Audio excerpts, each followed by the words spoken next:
Hi everyone and welcome back to the Bison video blog. Our countdown to the 15 players to watch for the 2015 football season rolls on. Along with Jeff Kolpack, I'm Izzo. Jeffrey, it seems like the Bison have been blessed at this next position over the last 6 years. It forever was Billy Turner at left tackle, an All-American, a guy who was drafted in the third round by the Miami Dolphins. He now enters his second year in the NFL. And then all does NDSU do, and before him, by the way, was Paul Kornick, who was an All-American who played in the NFL as well. Now they get another All-American at left tackle in Joe Haeg, a walk-on who now is a first-team All-American last year. Hard to say how this guy gets better in 2015. What did he come to school at, 6'6", maybe 240? 240, I believe, was the number he told me. Kornick was similar, too. Yep. He came pretty light. Now he's 6'6", 299. He's over that probably now. Probably. Yeah. First-team All-American last year. Started 45 of 46 games.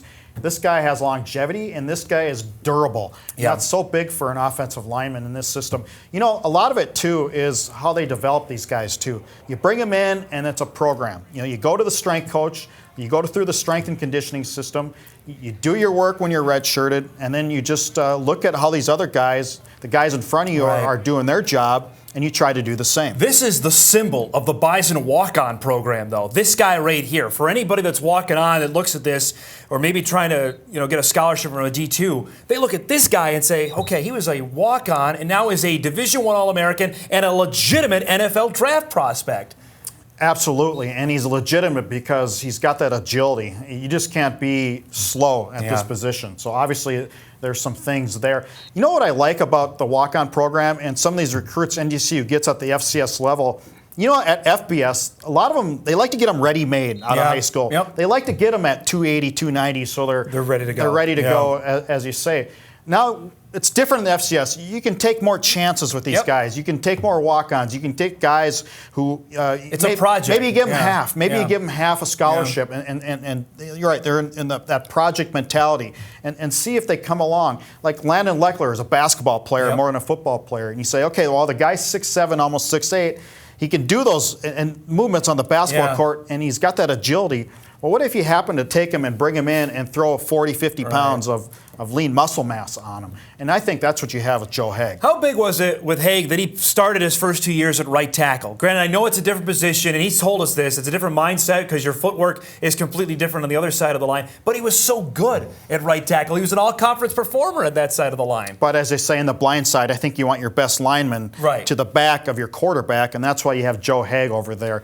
I love the fact that the Billy Turner effect was almost minimalized by Joe Haeg going over and really doing the job. There was no drop-off. And that's hard to believe. The only thing that maybe he needs to work on is his pass-catching ability. Yeah. We saw that in the national championship game. I'm not sure if Tim Polisic will pull that out again in 2015, but I'm not sure if that's something they Well, the play's still got to be there, correct? Apparently in practice it worked.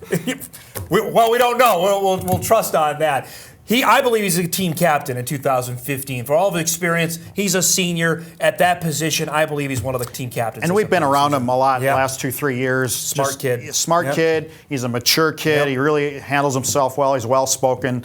And I'm sure that translates into the locker room. I guess it leads off where I started. How does he get better in 2015? Where does he improve? It's hard for us to judge because we're not watching the linemen. We know when they get beat. So how does he get better in 2015? Well, maybe you should ask us after the game, what do I need to do better? Because we are elite offensive linemen. Clearly, you specifically. I think just maturity. Now, what is he, 22, 23 years old? I just think when you're at this point, you see your last year, I think you just do everything you can to get better. Chance to win 5 national championships, though. One he for the thumb, in 2011. He's got a chance to win 5 titles in 2015. That's Joe Haeg, number 7 in our countdown to the 15 to watch in 2015.